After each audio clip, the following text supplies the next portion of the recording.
The other night I wanted a really quick and easy dinner, and I was thinking about soup, but all I had was some ground beef.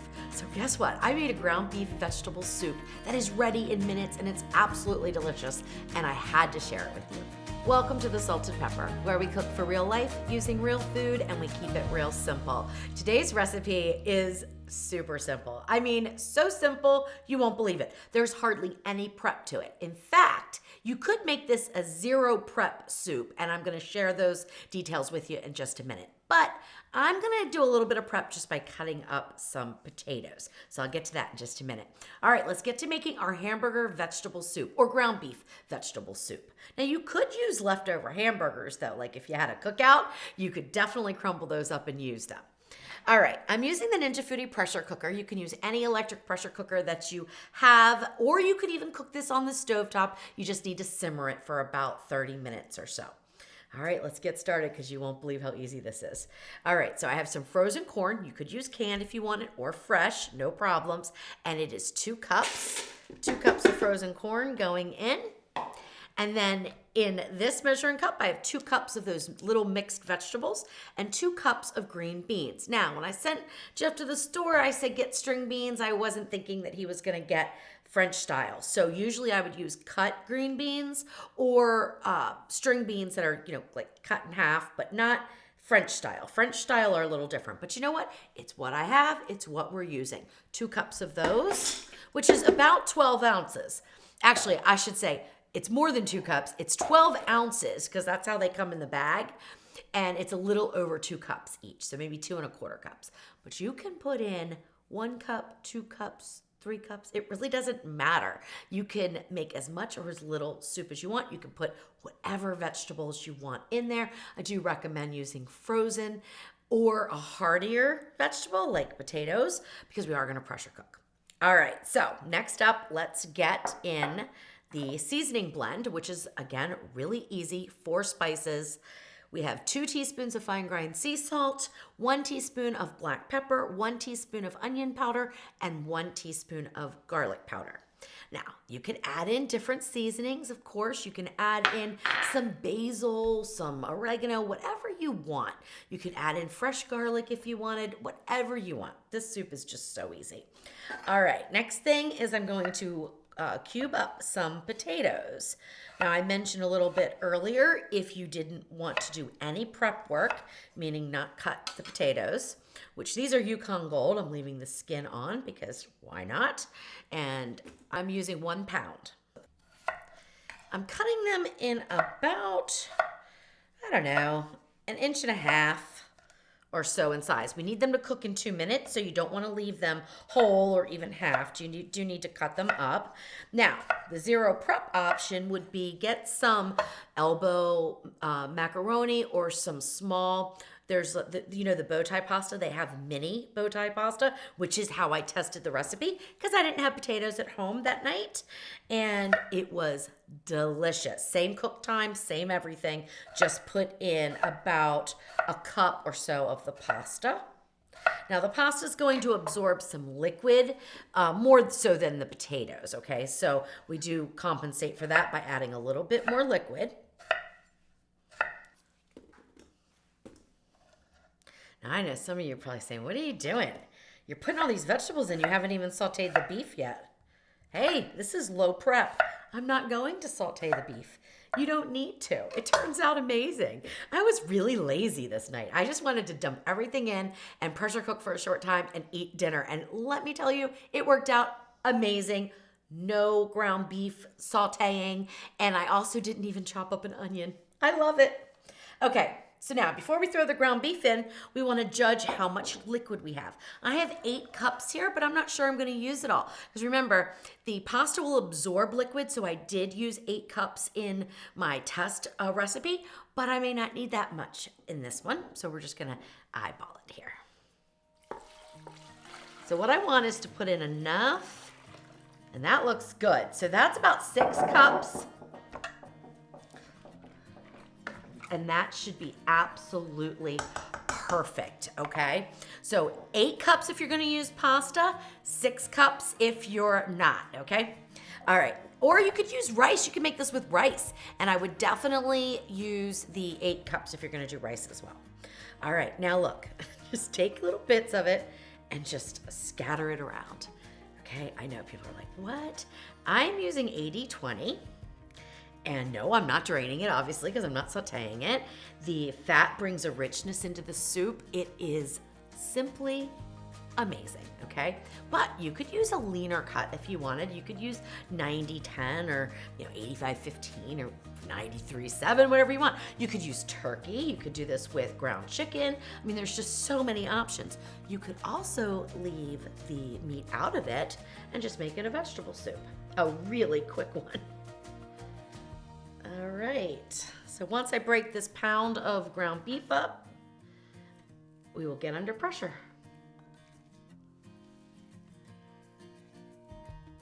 All right, give it all a little stir.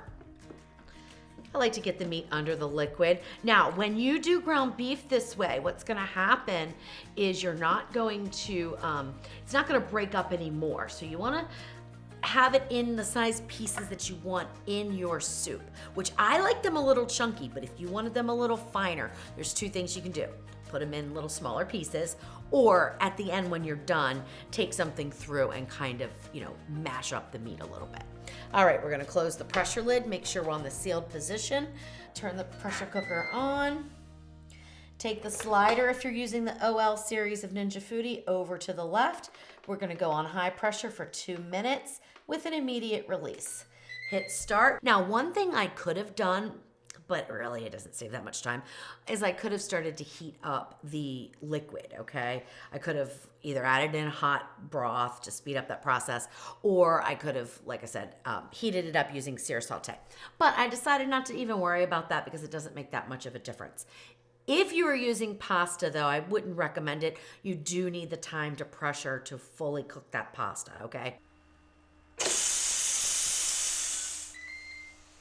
All right, so it took 5 minutes for the pressure to release, which is normal when you have a full pot like this one. And now I'm gonna slide the slider over so I can lift the lid. Always do that away from you, no matter what model of pressure cooker you're using. And there we have our soup. Now, what I like to do, this is my personal preference, is even though there's some peas in the mixed vegetables, I really happen to like peas, so I add in another cup. These are frozen. I took them out of the freezer, a few minutes ago, like when I started the soup, and so they're kind of partially thawed now, and I'm gonna put them right in here and just let them cook with the residual heat of the soup. I think it adds a nice brightness to the soup because the peas that are pressure cooked are going to be a darker green, and I just like the brightness that it adds. Now I really need to taste this broth. The reason why I recommend tasting your broth and making sure that it's seasoned well is because there's so many variables with different ingredients. Are you using beef bouillon and water? Are you using beef broth? Are you using homemade bone broth? Are you using beef stock? What brand are you using? They all have different flavors, different salt contents, and different seasonings in them. So I go really light on my seasonings here. It's a good base to start with, but then you need to taste the broth and see, do I need to add anything? Now, what I'm getting right away is this nice glistening broth. That is because I left the fat in there. If you're not opposed to it, definitely do it that way. If you are opposed to it, use a leaner cut or saute your ground beef beforehand and drain it. That's perfectly fine as well. All right, so let's see what we got here. All right, definitely needs salt, so I'm gonna start there. A lot of times that's all you're gonna need is more salt. So make sure you start with the salt. All right, so I know that I put in 2 teaspoons. This is a lot of soup, so I'm gonna put in another teaspoon and stir it in, and then let it sit a little bit. While it's sitting here, so the salt can kind of disperse throughout the broth, let me talk about the time to pressure, because that also varies based on what you put in the pot and your liquid temperature. So when I tested the recipe, it was about, I'll say, between 10 and 12 minutes to come to pressure, which is perfectly normal for this amount of liquid, right? But today it took a lot longer. It took almost 30 minutes. It took 29 minutes to come to pressure. And I was thinking, gosh, Jeff, what is the difference here? Well, I used cold beef stock instead of room temperature. So that's one thing that changed it. I also added in more vegetables than I did in my test recipe because I was just scrounging around the house when I was testing the recipe and I wanted to add more vegetables to it. So I had more frozen vegetables in there and they will cool down everything. So these are variables that you're going to encounter. Don't worry about them. Just plan on about 30 minutes to make the soup from start to finish. It may be ready in 15, but it may take the full 30 minutes. It does not matter if it sits on the keep warm and does a full natural release. You're not going to overcook anything if you make it this way. If you have pasta in there, though, you definitely could overcook the pasta. So I would definitely do an immediate release with any kind of pasta or rice, but with the potatoes, it's not going to make any difference. All right, let's go ahead. I'm going to just dump that right into my bowl. And let's see if that little bit of salt fixed it. Oh my gosh, it's a beautiful, beautiful broth though, with that fat on there and glistening. Oh my gosh, so, so good. Now that's pretty good. I do get the pepper flavor, especially at the tail end, but not enough seasoning for my taste. So I'm gonna go ahead and add in a few other things that we already added in. I'm just gonna add more of them. So garlic powder, I'm gonna add a little bit more of that.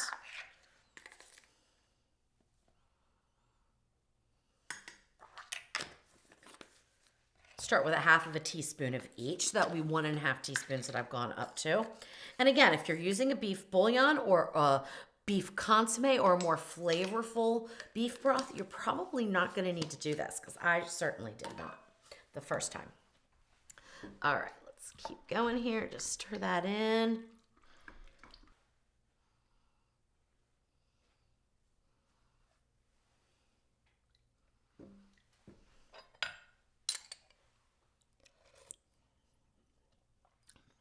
That did the trick. That did it. Oh my gosh, that is so good. Oh, it's delicious. All right, now let's spoon this up or scoop this up into my bowl. Look at how beautiful it is. Oh my gosh, so, so easy to make. I just love this. Now, what would go really great with it is nice crusty bread, but I don't have any, so I'm gonna use the next best thing, croutons on top. Trust me, the crunch is amazing. I was telling somebody about this soup and they said, oh, what about cheese? In fact, Jeff said too, what about cheese in it? And so I said, well, I'll try it. So with my other batch, I tried the cheese. I personally did not like it with the cheese because I think of this as a beef vegetable soup, just using ground beef instead of, like a steak kind of thing. And I didn't like the cheese, but you could certainly try it. You may like it.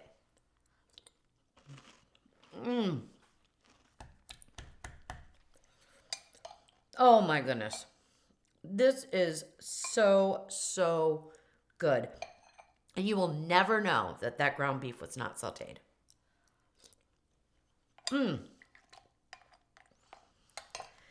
All right, so delicious this way. But guess what? You can use this for meal prep and turn it into different flavors of soup so easily because this is very, very basic, which we can build upon. One thing that comes to mind that I think would be delicious is adding in some chipotle powder, some cumin, some other Mexican spices, or even just a taco packet that you bought from the store. And add that in, stir it in, and you have like a little quick taco soup. The other thing that I was thinking is this would also make a really nice curry soup, believe it or not. It's got some of the basics in there with the vegetables, and I think it's gonna be super easy to do. So guess what? Let's do it. Now, I've never done this before. I have no idea if it's gonna work out or not, but I thought it would be fun to try. And since Jeff and I have a whole batch of this to eat as the hamburger vegetable soup, which I'll probably turn into the taco soup, I thought, let's curry it up. All right, so here we go. That's my tasting bowl. My 3 ingredients that I'm gonna add to make it curry inspired. Obviously, this is not anything traditional. This is using things that are a basic recipe to turn them into something else so that you don't get tired of what you're eating. So I have 1 can of coconut milk. I'm going to go ahead and pour that in.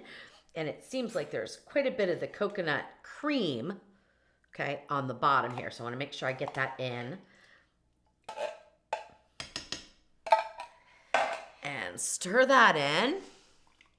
Now, it might end up needing a sweetness. I'm not sure yet.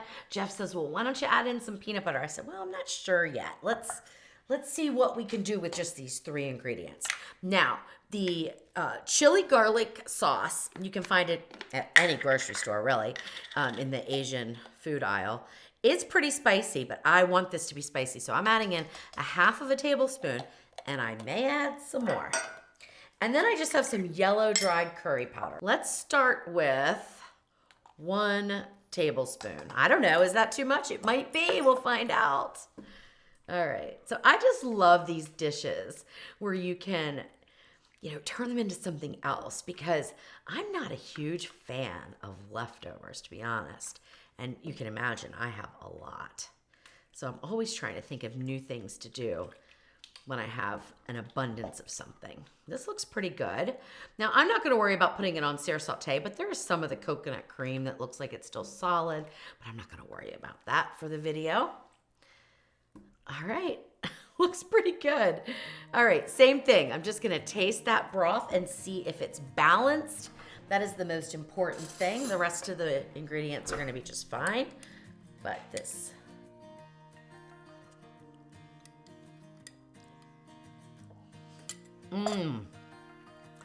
Now, it's good, but first of all, I think it needs a little bit more of this curry, so I'm going to add in another 1/2 tablespoon.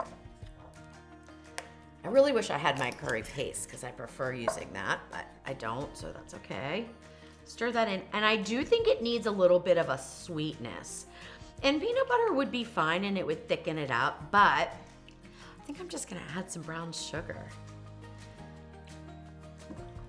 to it. I think that's going to be fine.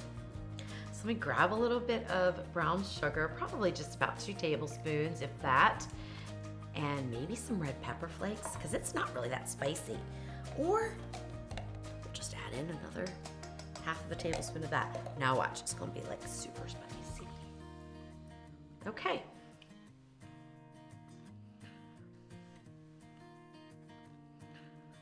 All right, I'm gonna start with 1 tablespoon of brown sugar and stir that in. Give it a little taste.